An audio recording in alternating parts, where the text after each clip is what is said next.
Muito bem, a Câmara dos Deputados aprovou na tarde desta quinta-feira a Lei de Diretrizes Orçamentárias em sessão do Congresso. O texto da LDO foi elaborado pelo deputado Juscelino Filho, que mudou as regras propostas pelo governo para o financiamento público de campanhas eleitorais.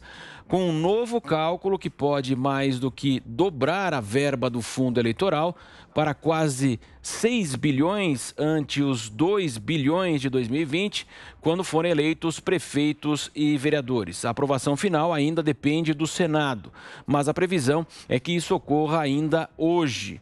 O governo paga 2 tipos de fundos para as legendas. O partidário, destinado à manutenção das siglas, como custo de aluguéis e pessoal, e também o eleitoral, para o financiamento de campanhas. Em 2020, último ano com eleições no país, foram destinados 2 bilhões de reais para o fundo eleitoral e 959 milhões para o partidário. Cristina, acredito, né? Colocamos na nota aqui, né, que de fato o Senado deve aprovar, e essa questão do fundo eleitoral, com certeza o Senado deve matar essa questão hoje, antes aí do segundo semestre, não é isso, Cristina? Olha, está uma campanha bem grande para que isso não aconteça. Mas antes de comentar esse assunto, deixa eu só voltar ao assunto anterior, que eu fiquei de fora aqui. Eu já ia responder ao Fiuza e dizer, pode me chamar como testemunha, e eu prometo que eu não vou ao STF pedir habeas corpus. Eu falo tudo que eu tiver de informação. Eu tenho contato com muitos médicos, estou ouvindo médicos desde o início da pandemia, médicos a favor e contra tratamento precoce, a favor e contra vacinas dessa forma como foi feita. Então, tenho bastante informação para trazer, sim. Acho que como relatora não, hein, Augusto? Acho que a gente pode escolher, talvez, um de vocês que tem mais experiência aqui no Pingos. CPI de CPI é algo bem grave. Nosso público gostou, viu? Vocês incendiaram o chat ali, disseram que nós estamos impossíveis hoje. Mas vamos lá, vamos para o fundão eleitoral, que é, sim, gravíssimo.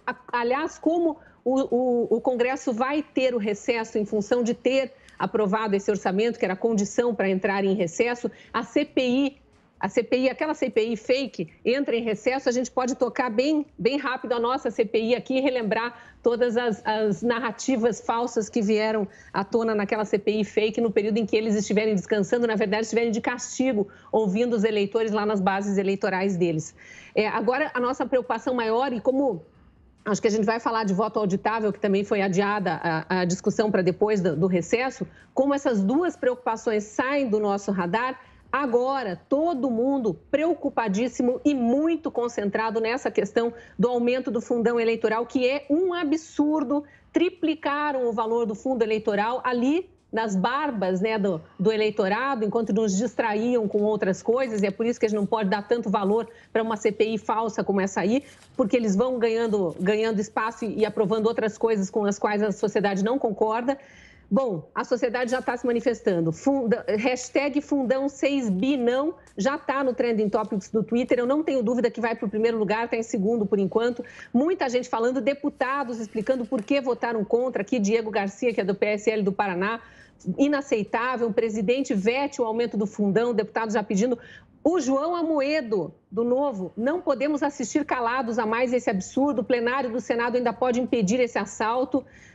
José Serra, dizendo que votou contra a PL da LDO 2022 porque o relatório final aumentava o fundo eleitoral. Então, vários políticos se manifestando. E eu queria aproveitar para rebater uma fake news que já está rolando no Twitter, obviamente, né? Sempre tem gente dizendo que foi a base bolsonarista que votou a favor do aumento do fundão. E aí coloco lá o nome da deputada Bia Kicis, da deputada Carla Zambelli. Eu consegui, enquanto vocês falavam aí de CPI, falar com o assessor de imprensa da deputada Carla Zambelli, que já soltou uma nota, pediu que a gente trouxesse aqui no Pingos. Então, em relação à deputada Carla Zambelli, já está desmentindo.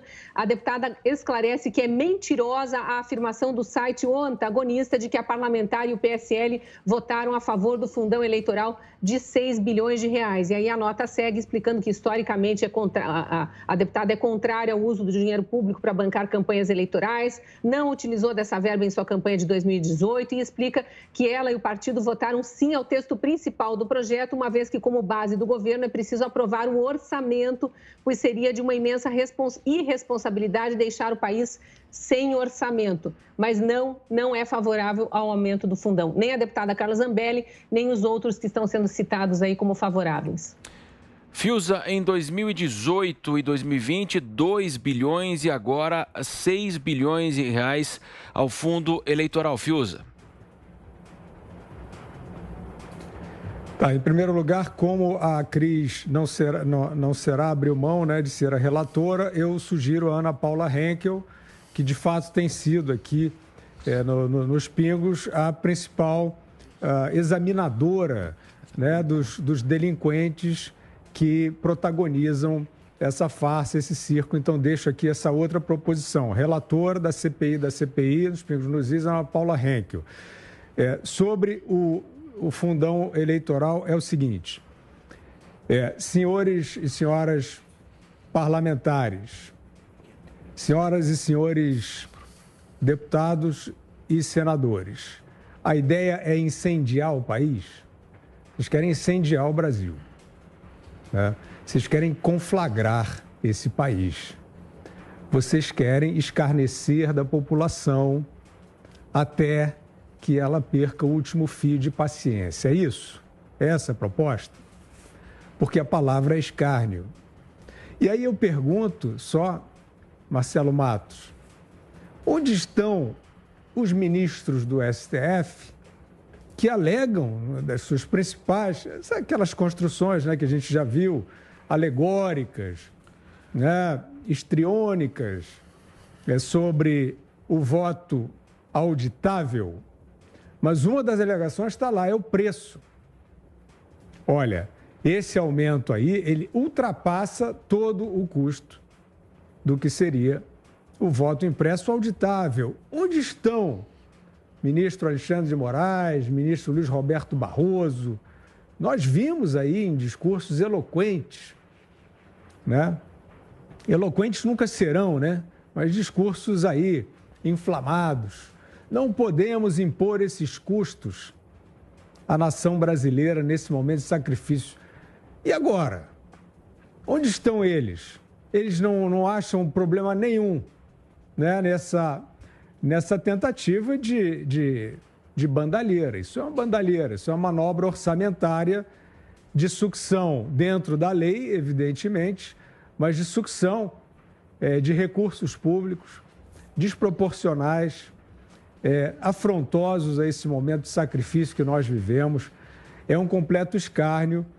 A sociedade está repudiando esses parlamentares que estão aí flertando com ideias ditatoriais já há algum tempo, o Senado com projeto de lei da mordaça, Senado com passaporte fascista vacinal, agora a Câmara entregando cabeça de deputado aí para o STF e agora essa afronta, né? Essa afronta, esse atentado contra a dignidade do povo brasileiro, né? Absolutamente, nesse momento, sacrificado por uma situação de exceção que nós estamos vivendo, e vemos essa festa, vemos esse festival. Isso não pode passar, né? Se isso passar, o parlamento estará assinando um atestado de dane-se a nação brasileira, um atestado de cinismo e uma resolução de que se demitiu da sua função de representantes do povo, estão cuidando dos seus interesses particulares, partidários e pecuniários, né? A gente espera, então, que o juízo se refaça e eu volto a perguntar, onde estão aqueles que questionavam a instituição do voto impresso auditável por conta dos custos? Sai mais barato do que essa festa aí que nós estamos vendo. Muito bem, Augusto Nunes, então nós trouxemos essa informação, a Câmara acabou de aprovar e a tendência é que o Senado faça o mesmo, evidentemente, um acréscimo considerável, Augusto, 6 bilhões de reais para o fundo eleitoral. Nas últimas campanhas em 18 e 20, 2 bilhões de reais, ou seja, eles não aprovaram lá para os prefeitos e vereadores, mas agora na eleição que eles vão participar, evidentemente, subiu de 2 para 6 bilhões, Augusto. Olha, isso é um deboche, é uma provocação ao povo brasileiro e é mais um motivo para desmoralização, né, do Congresso. No momento, eles estão prometendo acabar com alguns privilégios, né, de funcionários públicos. Como acreditar? Eles são funcionários públicos, deputados e senadores. E eles ampliam o privilégio inexplicável que eles têm. Esse pessoal tem esse fundão eleitoral que tem um nome bonito, né? Fundo para não sei o que da democracia. Tá piada, é um roubo dos cofres públicos. Agora, eles têm também o fundo partidário, que é enorme e que usa, imagina, quando o ano não é ano eleitoral, o que não sobra para os chefões do fundo partidário. E eles aumentam agora esse fundo eleitoral, quer dizer, nós paramos de ser roubados pelo executivo, o poder executivo controlado pelo governo Lula e pelo governo Dilma, que se viravam ali com empreiteiras, outros partidos de oposição também, roubavam o nosso dinheiro, podia estar alojado na Petrobras, outra estatal, e financiavam campanhas. Eles pararam com isso e agora nos roubam ostensivamente. Todas as contas são pagas por nós. Então me espanta também, de vez em quando me cansa, sabe, essa letargia do povo brasileiro diante de tapas na cara, né, tão evidentes como esse que acabamos de levar. E sempre aquela promessa de cortar na própria carne, né, Ana Paula? Cortar o quê? Acho que o ponto que o Fiuza trouxe é exatamente o que eu tuitei mais cedo, né? Não tem 2 bilhões para implementar um sistema mais transparente de auditoria, né, pelo voto impresso nas urnas eletrônicas. Né? O discurso é sempre que é dinheiro demais, 2 bilhões é muito, mas aí agora aumentam em 4 bilhões, indo para 6 bilhões aí, essa ampliação do fundo eleitoral. Muitas pessoas estão questionando alguns deputados que são aí da base governista, liberais, conservadores, se eles votaram, né, já que muitos nomes estão ali na lista do sim. E o deputado Daniel Freitas, né, deputado federal por Santa Catarina, foi ao Twitter e esclareceu o seguinte, para ficar muito claro: a votação da LDO, que estabelece as prioridades orçamentárias, foi aprovada na Câmara e para a LDO votamos sim. Para o Jabuti, que previa o aumento de 6 bi do fundão, votamos não, logicamente. Aí ele responde um seguidor que colocou a lista exatamente ali da votação da Câmara e ele reafirmou: é exatamente o que eu acabei de explicar. Nós votamos a favor da lei das diretrizes orçamentárias. A emenda que propunha tirar a parte dos 6 bi do fundão foi rejeitada simbolicamente. Foi uma manobra esdrúxula para passar o texto dessa forma. E assim a gente vai vendo, né, Augusto, Cris, Matos e Fiuza, é sempre uma jogadinha ali, vamos tentar colocar mais um jabuti aqui, votações na calada da noite, está todo mundo prestando atenção na possível cirurgia do presidente Jair Bolsonaro, vamos implementar isso aqui sem ninguém ver. Então, o preço da liberdade é a eterna vigilância, a gente tem que ficar em cima mesmo, porque tem muita gente no Congresso remando contra o Brasil.